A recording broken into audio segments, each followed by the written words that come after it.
నాకు వీడియో చేయడానికి మంచి ఉత్సాహం వచ్చినప్పుడు మావిడ ఇట్ట కూర్చో అట్ట కూర్చో ఈ కెమెరా అటు సెట్ చేస్తా ఇటు సెట్ చేస్తా అని కొంచెం ఇసుకేస్తుంది. నాకు వచ్చేదే కొద్దిగా ఆలోచన. నేను ఈ వీడియో స్టార్ట్ చేస్తే ఆ చిన్న ఆలోచనతో మొదలు పెట్టుకొని వీడియో మొత్తం పూర్తి చేయడం జరుగుతుంది అనమాట. నేను స్క్రిప్ట్ రాసుకోవడం, చదువుకోవడం, మళ్ళీ డబ్బింగ్ చెప్పుకోవడం ఇవన్నీ కుదరదు. నాకు ఎప్పుడు ఆలోచన వస్తే అప్పుడే.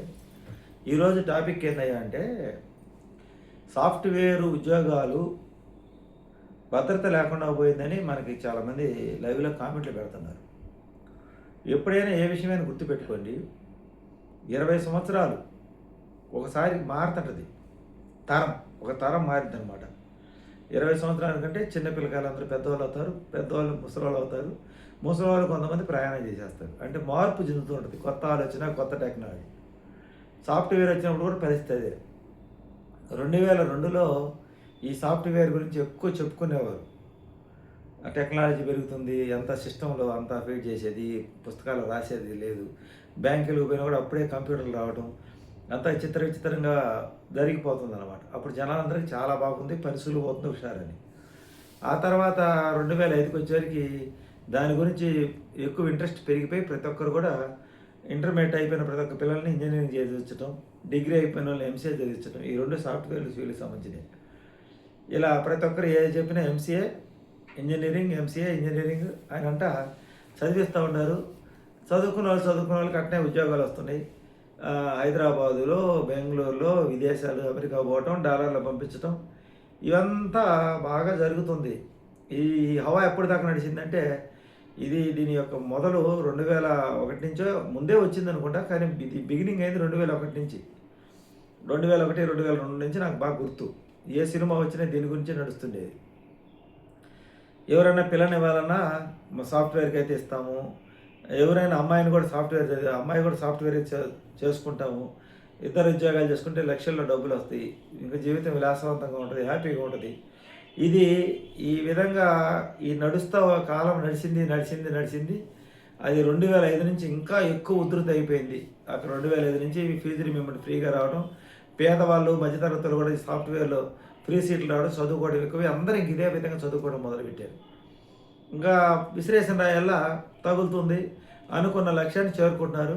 దీనివల్ల పేదవాళ్ళు అందరూ కూడా ధనవంతులు అయినారు, మధ్యతరగతులు కోటీశ్వరులు అయ్యారు, పేదవాళ్ళు ధనవంతులు అయ్యారు. దీనివల్ల ఒక విప్లవాత్మకమైన మార్పులు అయితే రావడం జరిగింది 2005 నుంచి ఇంకా ఎక్కువ. ఇది 2020 కరోనా కాంచి కొంచెం మార్పు, కొంచెం సాఫ్ట్వేర్ రాబోయే రోజులు ఇబ్బందులు జరుగుతాయి, వర్క్ ఫ్రమ్ హోమ్ అయ్యొచ్చి అప్పుడు కూడా ఉద్యోగాలు బాగానే, కొత్తగా ఉద్యోగాలు సంపాదించుకున్న వాళ్ళు ఈ కరోనా వల్ల ఇంటికాడ కూర్చొని డబ్బులు సంపాదించుకున్నారు. కొత్తగా పెళ్ళిళ్ళను అదృష్టం, సంవత్సరం 2 సంవత్సరం 2020, 2021, 2 సంవత్సరాలు కంపెనీలకు పోకుండా ఇళ్ళ కాడ కూర్చొని హాయిగా ప్రశాంతంగా డబ్బులు సంపాదించుకొని మిగిల్చుకున్నారు, ఖర్చులు లేకుండా, హైదరాబాద్, బెంగళూరు పోకుండా, వర్క్ ఫ్రమ్ హోమ్ అని. ఇప్పుడు నాకు 2022లో నా పని ఒక్కసారిగా పెరిగి ఆరిపోయే దీపాన్ని వెలుగక్కుమన్నట్టుగా ఈ 2021, 2022, 2021, 22 ఈ వర్క్ ఫ్రమ్ హోమ్ మీద బాగా లబ్ధి పొంది రియల్ ఎస్టేట్ మీద పెట్టుబడులు పెట్టారు, గోల్డ్ కొనుక్కున్నారు, చాలాగా లబ్ధి పొందారు. అయినప్పుడు ఇప్పుడు ఈ 2022, 23 ఈ వర్క్ ఫ్రమ్ హోమ్ అప్పుడే ఏఐ టెక్నాలజీ అనేది కొత్తగా వచ్చింది. ఈ టెక్నాలజీ కనిపెట్టడం జరిగింది. దానివల్ల 2025 నుంచి ప్రకంపనలు మొదలైనవి. ఆయన ఎవరో జ్యోతిష్కుడు చెప్పాడు 2027 నుంచి సాఫ్ట్వేర్లో కొత్త కొలువులు ఉండవు అని. నేను అనుకున్నాను ఈ నిజమెంతో అబద్ధమెంతో అనుకున్నా. కానీ ఇప్పుడు పరిస్థితి చూస్తే 2026, ఇంకా వాళ్ళు చెప్పిన లెక్క 2020 నుంచి కొత్త కొలువులు ఉండవు. పాత వాళ్ళకి కొంతమందికి టాలెంట్ ఉన్న వాళ్ళకి ఉద్యోగం ఉంటాయి, కంపెనీల్లో చాలామంది తెలివితేటలను ఇంటికి పంపిస్తారని. ఇప్పుడు పరిస్థితి ఈ రికమెండేషన్ల మీద, అంటే డబ్బులు పెట్టిపోయిన వాళ్ళు, ఫేక్ సర్టిఫికేట్ల మీద పోయిన వాళ్ళు, అంటే ఆ కంపెనీలో అనుభవం ఉంది, ఈ కంపెనీలో అనుభవం ఉందని తీసుకుంటారు కదా, అలా తీసుకొని పోయిన వాళ్ళు వీళ్ళందరికీ ఇప్పుడు గడి కాలం అయితే వచ్చింది. ఇప్పుడు ఏంటంటే మా మనవడు, మనవరాళ్ళు సాఫ్ట్వేర్లు, మా అల్లుడు, మా కూతురు సాఫ్ట్వేర్లు, ఇలా చెప్పుకొని ఎక్కడికి పోయినా ఈ సాఫ్ట్వేర్లు, ఏ పెళ్ళిళ్ళకి పోయినా, ఏ ఫంక్షన్లకు పోయినా సాఫ్ట్వేర్ అంటేనే విలువ, ఇంకా లేకపోతే విలువ లేదన్నట్టు చేశారు. ఏదైనా పెరుగుడు విరుగుడు కొరకు, ఒక్కసారిగా ఏదైతే పెరిగిందో అది పడిపోవడానికి సిద్ధం. ఉదాహరణ నేను చెప్పాను కదా, 2022లో నాకు అన్ని రకాలుగా కలిసి వచ్చింది. అంటే నా స్థాయికి తగ్గట్టుగా 2023 కానీ డౌన్ఫాల్, అంటే ఒక మార్పు జరిగే ముందు ఒకటి ఏదో మనకు అద్భుతాలు జరుగుతుంటాయి అన్నమాట. ఇప్పుడు సాఫ్ట్‌వేర్ అంటేనే పిల్లనిచ్చే వాళ్ళు ఆలోచన చేస్తున్నారు. ఇంకా సాఫ్ట్‌వేర్ అంటేనే ఒక రకంగా చూస్తున్నారు. వీళ్ళ ఉద్యోగం ఎప్పుడు ఊడిపోయిద్దో, భద్రత లేదు అనే లెక్కలో ఉంది వ్యవహారం. ఇప్పుడు ఇంతకాలం గొప్పగా అనుకున్న సాఫ్ట్‌వేర్‌లు ఇప్పుడు మళ్ళా వ్యవసాయం పల్లెటూరులోకి వచ్చి వ్యవసాయం చేద్దాం, పొలాలు కొందాం అనుకుంటే పొలాల రేటేమో ఆకాశానికి వెళ్ళిపోయినాయి. వీళ్ళు చేయలేరు. కానీ తెలివి కల్లోళ్ళు కొంతమంది మటుకు కాలం అనుకూలంగా ఉన్నట్టు పొలాలు కొని పెట్టుకున్నారు. వాళ్ళు కొంతవరకు సేఫే. చాలామంది విలాసాలు చేసుకొని లేకపోతే చదువు తెచ్చుకొని అప్పులు కట్టుకుంటూ ఉన్నారు. వీళ్ళు కొంచెం ఇబ్బంది పడుతున్నారు. ఇప్పుడు ఉద్యోగం పోతే ఎలా అని. అప్పు తెచ్చుకొని ఇల్లు కట్టుకొని పెళ్ళిళ్ళు చేసుకొని ఇప్పుడే కొత్తగా ఉద్యోగంలో జాయిన్ అయ్యి 2, 3 సంవత్సరాల క్రితమే జాయిన్ అయ్యి అప్పులు తెచ్చుకొని ఇల్లు కట్టుకోవడం, అప్పులు తెచ్చుకొని పెళ్ళిళ్ళు చేసుకోవడం, ఇలాంటి వాళ్ళ పరిస్థితి మటుకు ఇబ్బందే. పాతోళ్ళు ఫస్ట్‌లో జాబులు వచ్చినోళ్ళు 10 సంవత్సరాల క్రితం వచ్చినోళ్ళు, 6, 7 సంవత్సరాల క్రితం వచ్చినోళ్ళు వాళ్ళందరూ కూడా జాగ్రత్త పడ్డారు. స్థలాలు కొనుక్కొని, ఇంకా పోతే పొలాలు కొనుక్కొని, బంగారం తెచ్చుకొని జాగ్రత్త పడ్డారు. ఇప్పుడు వచ్చిన సమస్యల్లో కొత్తగా చేరినోళ్ళకి 2, 3 సంవత్సరాల క్రితం చేరినోళ్ళకి ఈ సమస్యలన్నీ కూడా ఎక్కువైపోయాయి. ఎందుకంటే వీళ్ళు కొత్తగా జాబ్ వచ్చింది, ఇంక పెళ్ళిళ్ళు కావాలి వాళ్ళకి. ఒక్కొక్కరికి వయసు 30, 32 సంవత్సరాల వయసు వచ్చింది. ఇప్పుడు ఇంక ఉద్యోగ భద్రతలు అంటే అసలు పిల్లలు ఇవ్వడమే కష్టం, గగనం.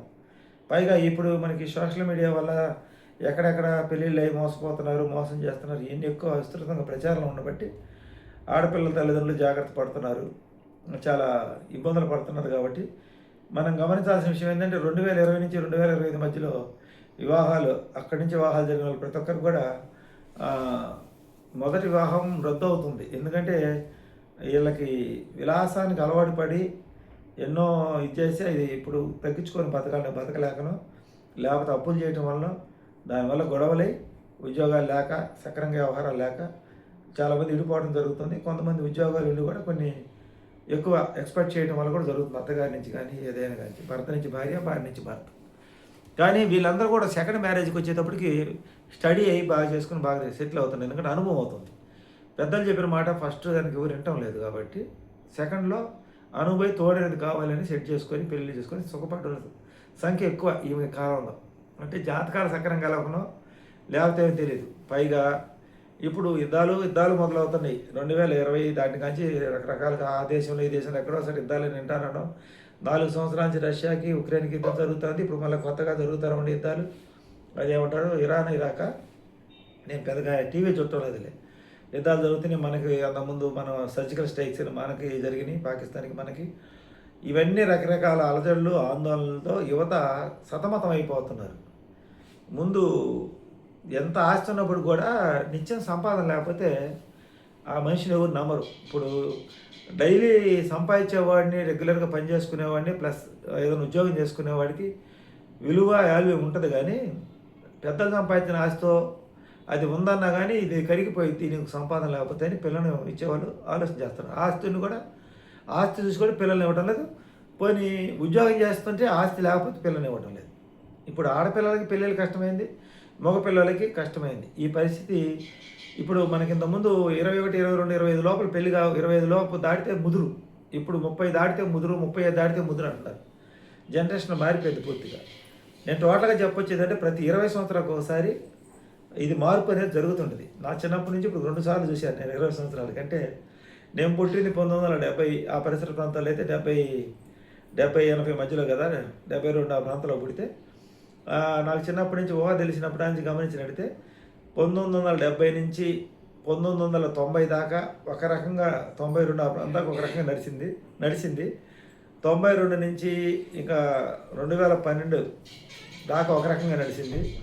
ఇప్పుడు ఇంకా పూర్తిగా మార్పులు అయితే వచ్చింది. 20 సంవత్సరాలకు ఒకసారి ఒక రకమైనటువంటి మార్పులు వస్తాయి. ఈ అన్నిట్లో మార్పులు జరుగుతుంటాయి. అది మంచి కావచ్చు, చెడు కావచ్చు. వీటిని తట్టుకొని నిలబడగలగడమే మనిషి జీవితం యొక్క లక్ష్యం. ఒక్కొక్క టైంలో ఒక్కొక్కరికి అవకాశాలు ఉంటాయి. ఇకపోతే గవర్నమెంట్ ఉద్యోగం ఎందుకంటారంటే అది భద్రతతో కూడింది. కాబట్టి ప్రతి ఒక్కరికి గవర్నమెంట్ ఉద్యోగం కోసం పోరాటం చేస్తున్నారు. దాంట్లో కొద్దిమంది తగ్గించుకున్నారు, చాలామంది కోచింగ్ సెంటర్లకు పరిమితమై ముదిరిపై పెళ్ళిళ్ళు కావట్లేదు. 20 సంవత్సరాలకు ఒకసారి మార్పు వస్తుంది. కాబట్టి ఆ మార్పు మనకి ఇప్పుడు మొదలైంది. కాబట్టి నేను చెప్పాను కదా, 2030 లోపల ఇంకా పూర్తిగా మారిపోయిన తర్వాత ఇంకా రాబోయే మార్పులు ఎలా ఉంటాయో, ఇంక అన్ని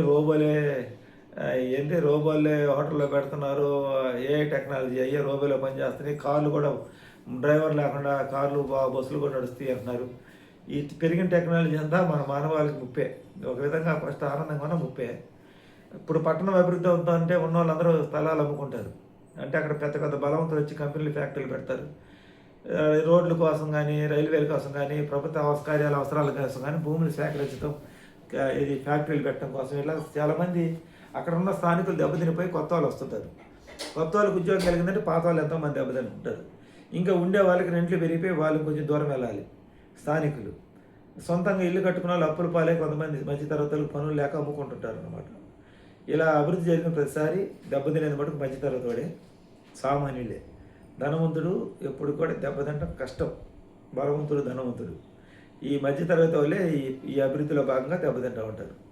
ఏ తగిలినా దెబ్బేయాలి తగిలింది. ఇదండి ఈరోజు వీడియో. నచ్చితే లైక్ చేయండి, సపోర్ట్ చేయండి. Thank you.